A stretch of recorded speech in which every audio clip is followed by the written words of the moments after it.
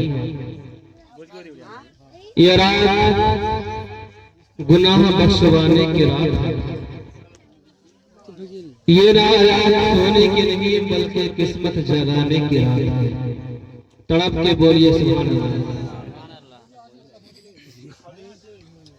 कुछ दिन की जिंदगानी है, उसके बाद तो फिर कब्र है और कब्र की जिंदगानी है।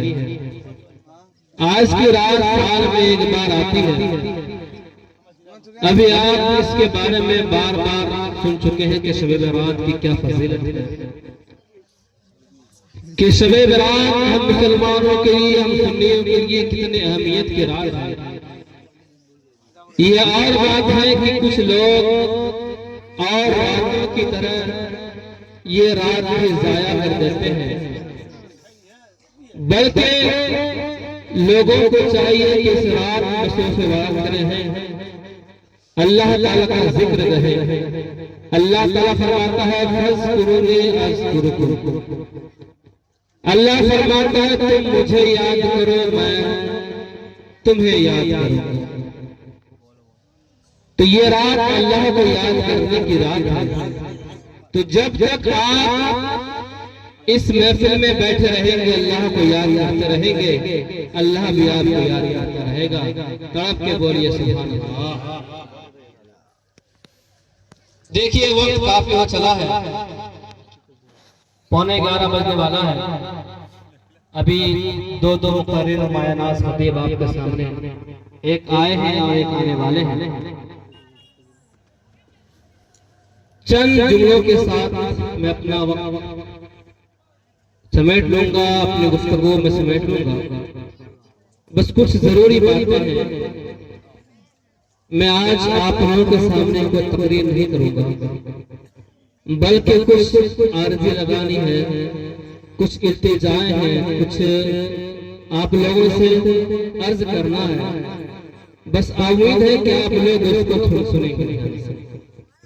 उससे पहले एक नसीहत फरमाएं। ये दुनिया की हकीकत है, मनकबत है कि दो बात पढ़ी, अल्लाहुम्मा सल्ली अला सय्यिदना मौलाना।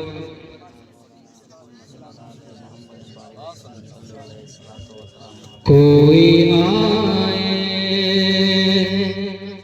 कोई जाए, ये तमाशा क्या है। कोई आए कोई जाए, ये तमाशा क्या है।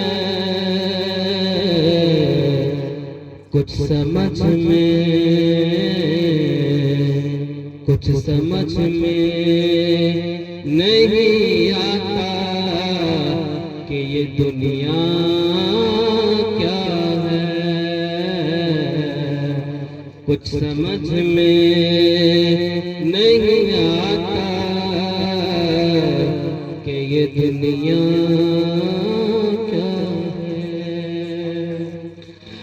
आने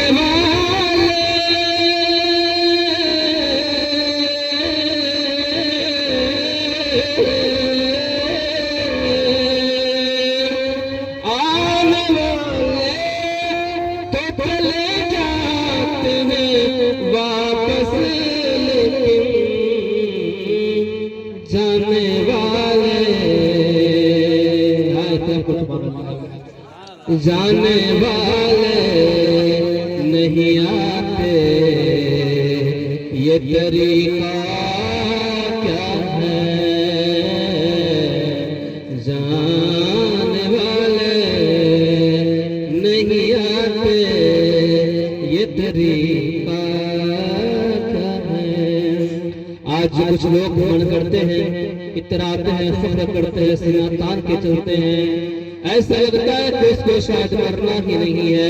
ऐसा लगता है कि दुनिया ही उसका सब कुछ है और आखिरत उसके लिए कुछ भी नहीं है। उसके लिए शायद क्या कहता है, समाज फरमाए, तेरे है बाप, तेरे दोस्त,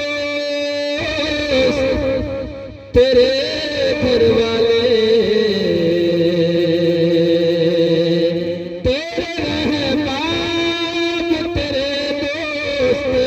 तेरे घर वाले, तुझको मिट्टी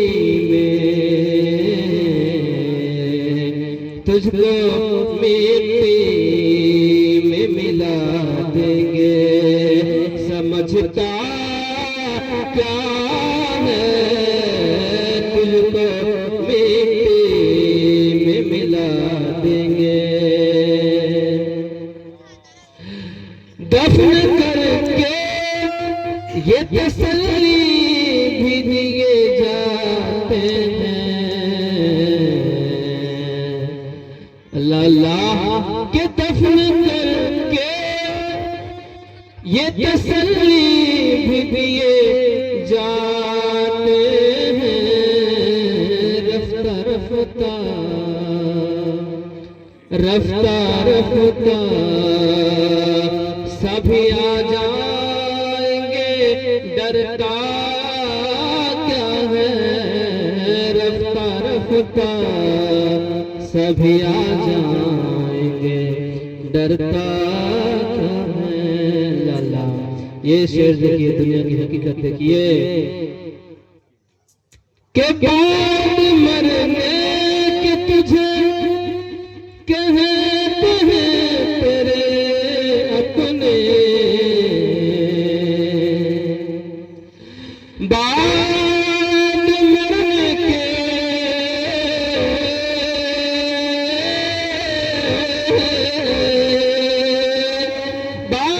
मरने के तुझे कहते हैं तेरे अपने। इसको ले जाओ, इसको ले जाओ, दफन के लिए रखना क्या है।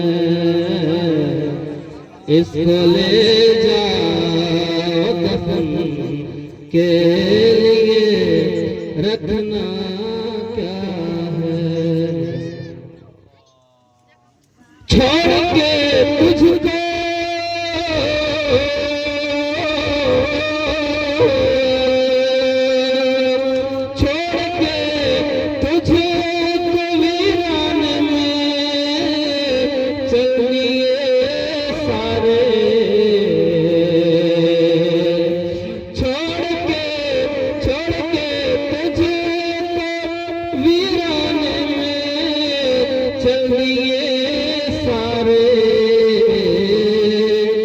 अब तो समझा, अब तो समझा तेरा अपनों से रिश्ता क्या है अब तो समझा। कलाम भाई की फरमाइश एक बार और सुने कि जो लोग अपने इस दुनिया को अपना समझते हैं, हर किसी को अपना समझते हैं, फिर एक दिन इसको अपनों को छोड़ के जाना होता है। अल्लाह को शायर क्या कहता है कि छोड़ के तुझको वीराने में चलिए सारे अब तो समझा। अरे आज नहीं समझेगा भाई तो कल समझेगा, जब तुझे सबको छोड़ के चल देंगे। कोई माँ नहीं, कोई बाप नहीं, कोई दोस्त नहीं, कोई अहबाब नहीं, सब कोई तने तनहा कब्र में छोड़ के चल देगा।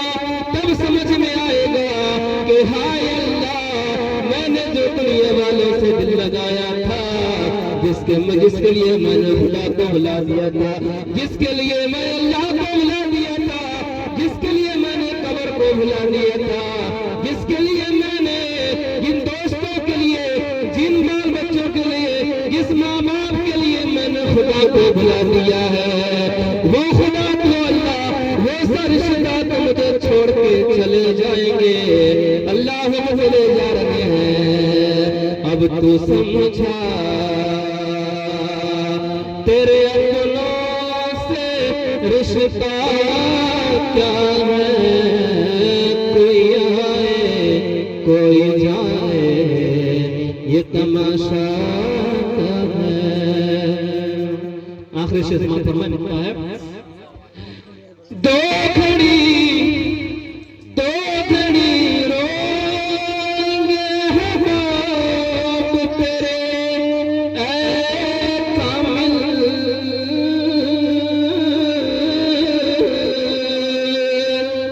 दो घड़ी रोएंगे हबाब तेरे कामिल, फिर हमेशा फिर हमेशा वो भुला देंगे, समझता क्या है। फिर हमेशा वो भुला देंगे, समझता क्या है। हज़रात मोहतरम दुआ पढ़िए, अल्लाहुम्मा सल्ली अला सय्यिदना व मौलाना मुहम्मद बारिक वसल्लम। सलातो व सलाम अलैका या रसूल अल्लाह, सलातो व सलाम अलैका या हबीब अल्लाह, सलातो व सलाम अलैका या नूर अल्लाह, सल्लल्लाहु तआला अलैहि वसल्लम।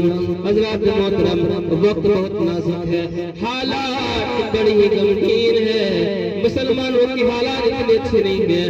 हर तरफ देखे जाए तो मुसलमान चारों तरफ से घिरे हुए हैं। मुसलमानों को पूरी दुनिया हर तरफ मार रही है, पीट रही है। अपने गजा में देखा, आपने फिलिस्तीन में देखा कि 40,000 बच्चों को उन लोगों ने जिंदा मार दिया। कोई बोलने वाला नहीं, कोई टोकने वाला नहीं, पूरी दुनिया खामोश तमाशा देखती रही। आज हिंदुस्तान में मुसलमानों के घर तोड़े जा रहे हैं। आज हिंदुस्तान में मुसलमानों के घर तोड़े जा रहे हैं, बर्बाद किए जा रहे हैं, मुसलमान बच्चों को लिंच किए जा रहे हैं, लेकिन कोई रोकने वाला नहीं, कोई टोकने वाला नहीं, कोई बोलने वाला नहीं। हज़रात मोहतरम, तो कहने का मतलब ये है कि मुसलमानों की हालात काफी संगीन है, काफी मुसलमानों के हालात में पूरा शोर है, रोने वाला है। लेकिन समझ में ये नहीं आता है कि हम मुसलमानों को समझ में क्यों नहीं आता है। समझ में ये नहीं आता है कि हम मुसलमानों को समझ में क्यों नहीं आता है। हज़रात मोहतरम, बड़ा मेहरबानी थोड़ी देर जम के बैठिए, इंशाअल्लाह बहुत लंबी तकरीर नहीं होगी, बहुत लंबी रात भी नहीं जाएगी, थोड़ी देर आपको बैठना है। क्यों आप बैठिए, नहीं तो आज नहीं तो कल फिर यहीं पे लौट कर आना है। अल्लाहुम्मा सल्ली अला सय्यिदना मौलाना मुहम्मद व अला आलि सय्यिदना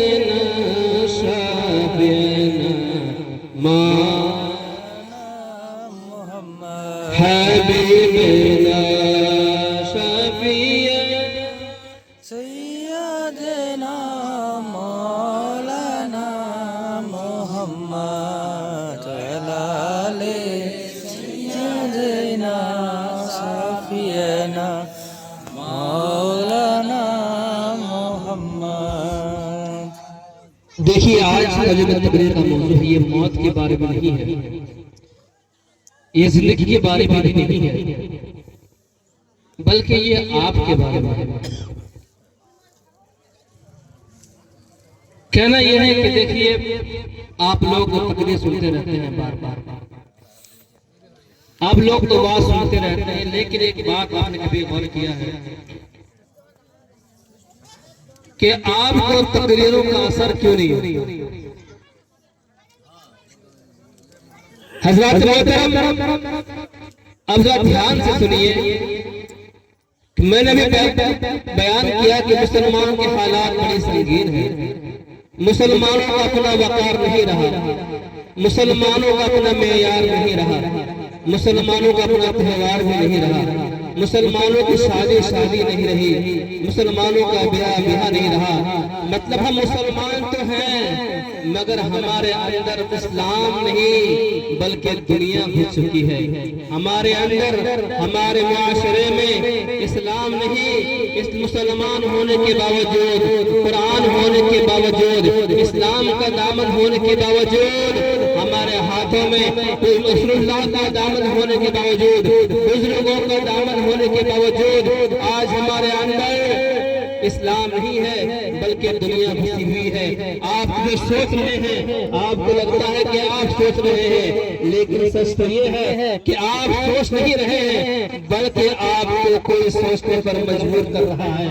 आपको ये लगता है कि आप सोच रहे हैं, आपको लगता है कि आप फिक्र से काम ले रहे हैं, लेकिन सच तो ये है कि आपका फिक्र नहीं रहा, आपकी सोच आपकी सोच नहीं रही। हजरत मोहतरम, मैं जरा आपको बैठे बैठे प्रूफ देता हूँ, बैठे बैठे सबूत देता हूँ, आपको साबित करता हूँ कि आप जो सोचते हैं ये सोच आपकी नहीं है, ये फिक्र आपका नहीं है, बल्कि आपके जहन में किसने फिक्र डाला है। बताओ क्यों? बताता हूँ कि आप जो कपड़े पहन के आए हैं, आप जो टाइट जींस पहन के आए हैं, आप जो चिपके हुए कपड़े पहन के आए हैं, आप जरा एक लम्हे के लिए बताइए और सोचिए कि क्या इस्लाम में लिबास है? आप तो मुसलमान हैं, आप तो इस्लाम वाले हैं, आप तो कुरान वाले हैं। आपके दिमाग में किसने डाला कि ये कपड़ा पहनना चाहिए? यार, इस्लाम में लिबास नहीं पहनना चाहिए। इस्लाम में लिबास तो ढीला डाला होता है, इस्लाम में लिबास तो कुर्ता पाजामा जुब्बा दस्तार टोपी होती है।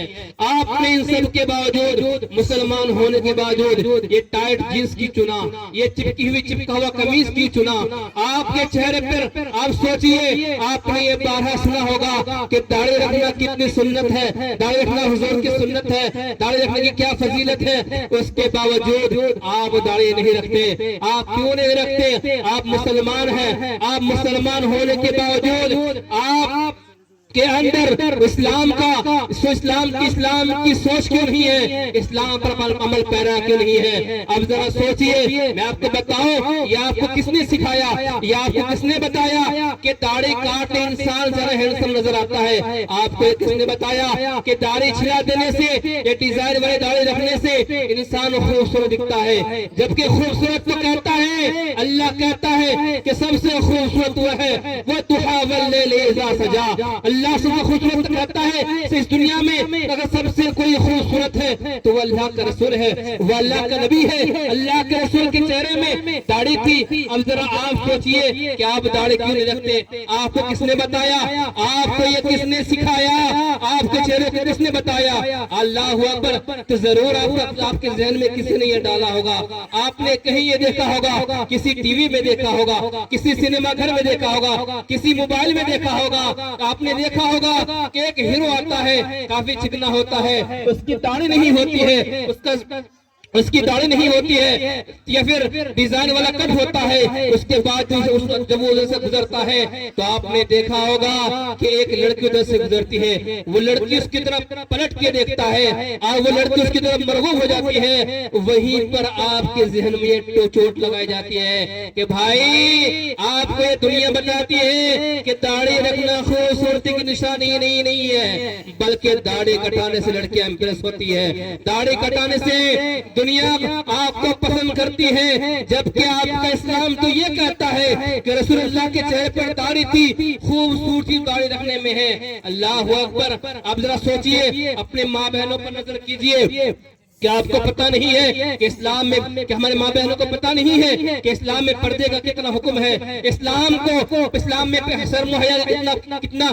पैगाम दिया है, उसके बावजूद पर्दा क्यों नहीं करती हैं? उसके बावजूद बनाव सिंगार करके आपस में मर्दों के बीच में क्यों चले जाती हैं? क्या आपको पता नहीं है? सबको पता है, लेकिन उनके दिमाग में ठूसा गया है, उसके दिमाग में ये भरा गया है कि खूबसूरती हया में नहीं, खूबसूरती पर्दे में नहीं, बल्कि खूबसूरती बनाओ सिंगार में है, खूबसूरती अपने जिस्म को जाहिर करने में है। ये जहन में डाला गया है। किसी सिनेमा में देखा होगा, कहीं मोबाइल पे देखा होगा, किसी रील में देखा होगा, कभी यूट्यूब में देखा होगा, किसी सीन में देखा होगा। हमारे माँ बहनों की दिमाग के साथ ये खिलवाड़ किया जा रहा है। आपको पता है कि हमारे माँ और बहने, आप यूरोप में चले जाइए, आप दुनिया की चीजों में चले जाइए, कि हमारे माँ और बहने पर्दे के लिए कितना लड़ रही है। कहीं पैसा होता है कि अगर निकाब पहन के वो हमारी माँ बहने एग्जाम देने गई है तो उसको स्कूल में घुसने नहीं देते हैं। कहीं पे निकाब को खींचा जाता है, लेकिन आपको पता होने के बावजूद, आपको हया का मतलब पता होने के बावजूद, पर्दा का मतलब पता होने के बावजूद हमारे औरत पर्दा नहीं करती है। क्या वजह है? क्योंकि हमारे माँ और बहनों के दिमाग में ये भरा गया है, ये सिनेमा के जरिए से ये बताया गया है कि भाई की खूबसूरती ये पर्दे में नहीं है, खूबसूरती पर्दे में नहीं है, खूबसूरती दिखाने में है, बनाव सिंगार में है। जबकि इस्लाम तो कहता है कि जब माँ और बहनें अपने घर से निकले तो घरों में अपने सरों में दुपट्टा डाल लें, अपने सरों में मोटी चादर डाल लें। फिर क्यों नहीं करते? हम मुसलमान हैं, हम मुसलमान होने के बावजूद हम इस्लाम पर पाबंद क्यों नहीं है? तो वजह यह है कि हमारे दिमाग को हाईजैक कर लिया गया है, हमारे सोचों को उन लोगों ने अपने कब्जे में ले रखा है। अब वो जो कुछ हमको दिखाते हैं हम उसी पर अमल करते हैं, जो कुछ वो लोग कहते हैं हम उसी पर अमल करते हैं, जो कुछ वो हमको दिखाते हैं हमारा माशरा उसी के लोग चलते फिरते नजर आते हैं। लेकिन हमारे मुसलमानों को ये जरा भी फर्क नहीं पड़ता है कि हमारा कुरान क्या कहता है, हमारी हदीस क्या कहती है, हमारी सुन्नतें क्या कहती है, हमारा रसूल क्या कहता है, हमारी शरीयत क्या कहती है। इन चीजों की परवाह नहीं है, बल्कि दुनिया जो दिखा रही है, यूरोप अमेरिका जो दिखा रहा है, हम उसी पर मस्त है, हम उसी पर मगन है, हम उसी पर चले जा रहे हैं। अल्लाह अकबर। इसका रोकथाम क्यों? अब असली बात आपको बताने जा रहा हूं। भाई अगर घर में चोरी हुई तो सवाल होगा कि चोरी हुई कैसे? अगर घर में चोरी हुई तो सवाल तो होगा कि भाई चारों तरफ से सिक्योरिटी है, चौकीदार है, दरबान है, चारों तरफ से घिरा हुआ है, दरवाजा ताला सब बंद है, कैमरे लगे हैं, उसके बावजूद चोरी हुई कैसे? ये बात तो सवाल उठेगा। अब जरा आप सोचिए कि आपके जहन में, आपके हाथ में इस्लाम होने के बावजूद, कुरान होने के बावजूद,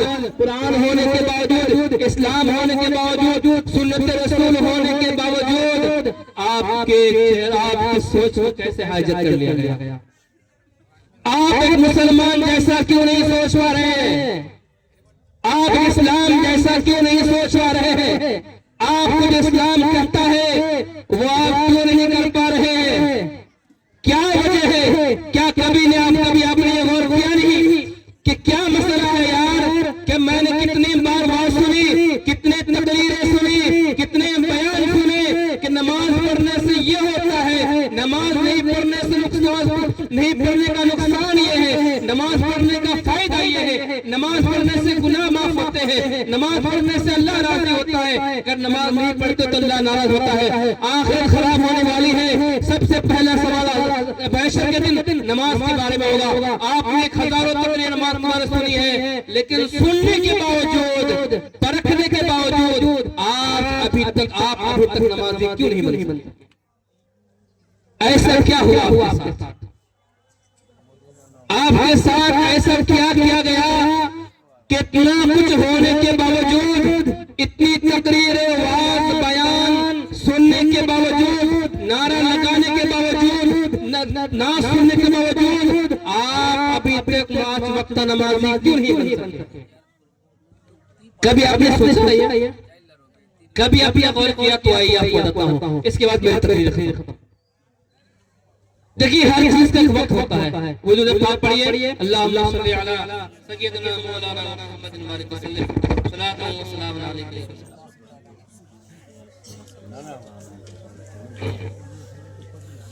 हज़रात मोहतरम, और 5 मिनट की गुफ्तगू है, इसके बाद मैं अपनी बात खत्म करूंगा।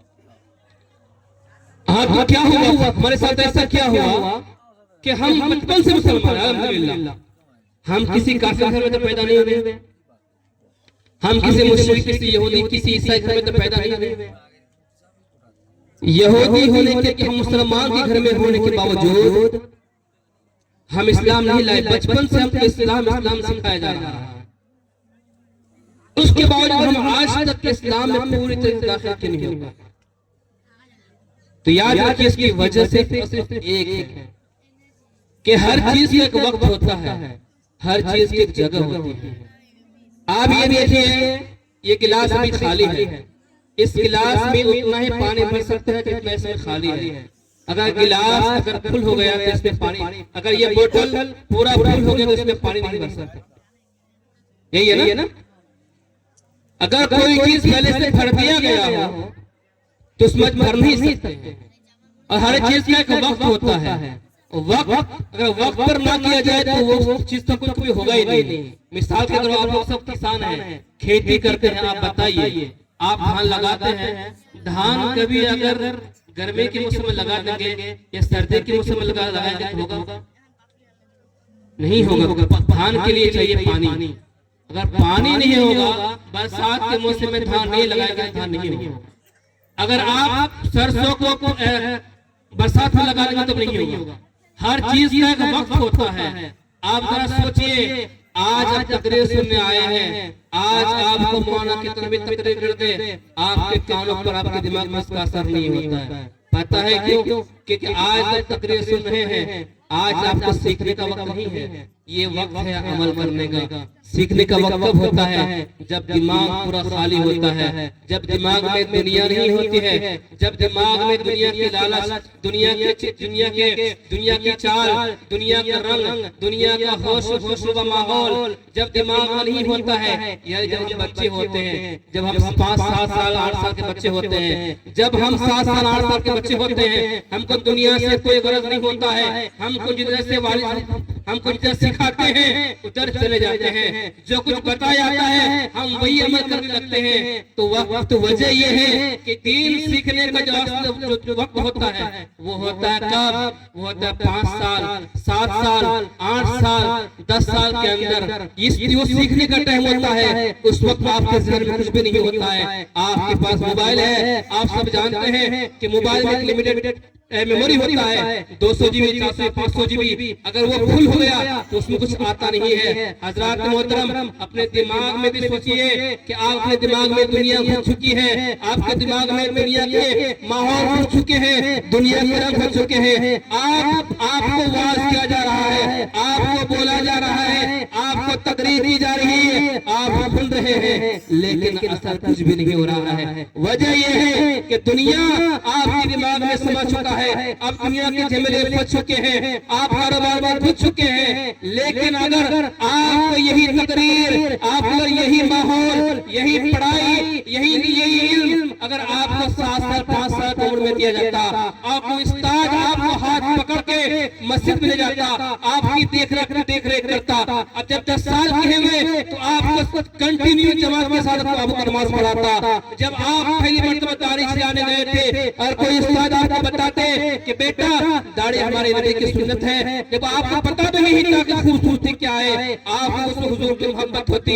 आप 5-7 साल के अंदर 10-12 साल में जब आप पहली बार दाढ़ी से आने गए तो उस वक्त अगर कोई आपको रोका होता, आपको टोका होता, तो आज आपके चेहरे में दाढ़ी होती, आप सुन्नत के पाबंद होते। अगर 10 साल के 12 साल की उम्र में जब आपको दुनिया से कोई गरज नहीं था, उस वक्त अगर आप कोई नमाज लगा देता, नमाज की आग डाल देता, तो अल्लाह की कसम आज हम बेनमाज नहीं होते। तो वजह यह है कि हर चीज का वक्त होता है। आप आगे बढ़ गए, आप आगे बढ़ गए, लेकिन आज आप औलाद वाले हैं, आप बच्चे वाले हैं। अल्लाह जिसको औलाद नहीं दिया है उसको अल्लाह औलाद दे, लेकिन जो औलाद वाले हैं तो वो सुने कि अपने बच्चों को दीन सिखाएं, अपने बच्चों को नमाज सिखाएं। जो अगर कोई उस्ताद है तो अपने पढ़ाई में ध्यान दे, अपने पढ़ाई के तरीके में ध्यान दे कि यार 5-5, 6-6, 7-7 साल हमारे पास बच्चे पढ़ने के बावजूद हम उसको दिन की तालीम नहीं दे पाते हैं, नमाज की पाबंद नहीं करा पाते हैं। इसका मतलब ये है हमारे तालीम में कोई खामी है। अगर हम और आप कोई मुतवल्ली है, कोई सदर है, तो हम देखें कि हमारे मदरसे में जो बच्चे पढ़ते हैं तो किस रंग के पढ़ते हैं। हजरात मोहतरम, सबसे बड़ी मार जो खाई है पढ़ाई के मामले में हमारी कौम की औरतों ने खाई है। हमारे कौम की औरतें कम पढ़े लिखे होने के बावजूद बेइल्म होने की वजह से आज पूरा मुआशरा, पूरी कौम, पूरा माहौल बिगड़ा हुआ है। अगर माँ पढ़ी लिखी होती, अगर माँ दानिश्वर होती, इस्लाम जानने वाले होती, इस्लाम पर अमल होती, तो कम से कम आज हमारे बच्चे ये आवारा ना होते। क्या आपको पता नहीं है? आप ही में से, हम ही में से, हमारे गांव के कितने बच्चे ऐसे हैं जो 12-15 साल के हैं, आज दारू पीते हैं, शराब पीते हैं। किसने सिखाया उसको? ये किसने बताया? ये कि कहां से सीख करके आए? क्या वजह है कि जब वो दारू की तरफ गया था, जब पहले बार शराब को हाथ उठाया था, उसको रोकने वाला कोई क्यों नहीं था? उसको किसी उस्ताद के अंडर में क्यों नहीं था? वो किसी टीचर के अंडर में क्यों नहीं था? वक्त ये बात की है दोस्त कि वक्त बहुत अजीब चल रहा है। अभी मोबाइल देखिए, हाथों में बच्चों के मोबाइल आ चुके हैं, मोबाइल के अंदर खाना नहीं खाते हैं, घंटों बच्चे मोबाइल देखते हैं। लेकिन इसके लिए जरूरी है कि बच्चे दीन सीखे, दीन के माहौल में डालिए। दीन के माहौल में नहीं डालेंगे तो आपकी जिंदगी आधी गुजर गई, नमाज की तरफ लौट कर नहीं आ पाए, इस्लाम की तरफ लौट कर नहीं आ पाए। अगर आपके बच्चे भी ऐसे रहेंगे तो उम्र गुजर जाएगी, वो लोग भी दीन की तरफ लौट कर नहीं आ पाएंगे। अगर आपको दर्द है इस कौम से, इस दीन से, आपको मोहब्बत है इस कौम से, इस्लाम से, तो जरूर दिल में सीखिए, अपने बच्चों के लिए दीन सिखाइए। अस्तगफिरुल्लाह रब्बी। अस्सलाम वालेकुम व रहमतुल्लाहि व बरकातहू।